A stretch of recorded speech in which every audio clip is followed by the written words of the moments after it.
পদ্মায় পানি বেড়ে তীব্র স্রোতে ব্যাহত হচ্ছে ফেরি চলাচল। সেখানকার সেই পরিস্থিতি জানাতে যুক্ত হচ্ছেন সহকর্মী মনিরুল ইসলাম মিহির।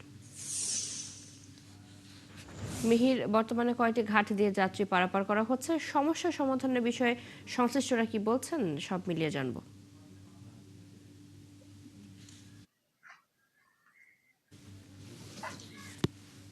হ্যাঁ, চৈতি গতকাল পর্যন্ত এই ৫টি ঘাটের মধ্যে পাটুরিয়ার ২টি ঘাট সচল ছিল এবং গতকাল সন্ধ্যা আরো একটি ঘাট ওরা সচল হয়েছে। অর্থাৎ ৩টি ঘাট দিয়ে এখন পারাপার হচ্ছে আর ২টি ঘাট এখন পর্যন্ত বন্ধ আছে।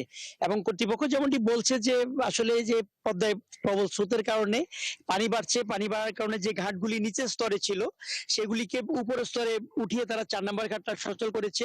এখনো ৫ নম্বর ঘাট একেবারেই বন্ধ, পুরোপুরি ভাবে বন্ধ আছে। এবং বলছেন যে ১ নাম্বার ঘাট সেটিও যানবাহন ওঠানামার জন্য উপযোগী নেই। এখন শুধুমাত্র ২ নাম্বার, ৩ নাম্বার এবং ৪ নাম্বার এই ৩টি ঘাট সচল রয়েছে। আর কর্তৃপক্ষ বলছেন যে আসলে পদ্মায় যখন পানি বেড়ে যায় তখন নিচের স্তর থেকে পন্টুন যখন ডুবে যায় তখন উপরের স্তরে তোলা হয় এবং ৫ নাম্বার ঘাট একেবারে তারা বলছে যে এটি আর মধ্যম স্তরে কোনো তাদের ঘাট নেই, যার কারণে এটি আর ঘাট দিয়ে চলাচল করা যাবে না। শুধুমাত্র ৪ নাম্বার এবং ৩ নাম্বার ঘাট এটি বলছে যে পরবর্তীতে যদি আবার পানি বেড়ে যায় তারা উপরে তুলতে গেলে তাদের সময় লেগে যাবে, একটি সমস্যা। আর আমরা দেখেছি যেমন প্রবল স্রোতের কারণে ফেরিগুলি আসলে সময় বেশি লেগে যাচ্ছে, ট্রিপ সংখ্যা ফেরির কমে গেছে এবং কর্তৃপক্ষ বলছেন যে তাদের যে ১৬টি ফেরি আছে তারা ঘাট সংকটের কারণে ১৬টি ফেরিও চালনা করতে পারছেন না। এখন বর্তমানে ১০ থেকে ১১টি ফেরি চলাচল করছে এবং যে পাশে যে লঞ্চ ঘাট আছে লঞ্চ ঘাটের সেখানেও একই অবস্থা। ফেরিগুলি স্বাভাবিকভাবে যে সময় লাগে অর্থাৎ একটা ফেরি পার হতে ৪০ মিনিটের মতো সময় লাগে, এখন স্রোতের কারণে সেই সময় লেগে যাচ্ছে প্রায় ১ ঘন্টা পর্যন্ত।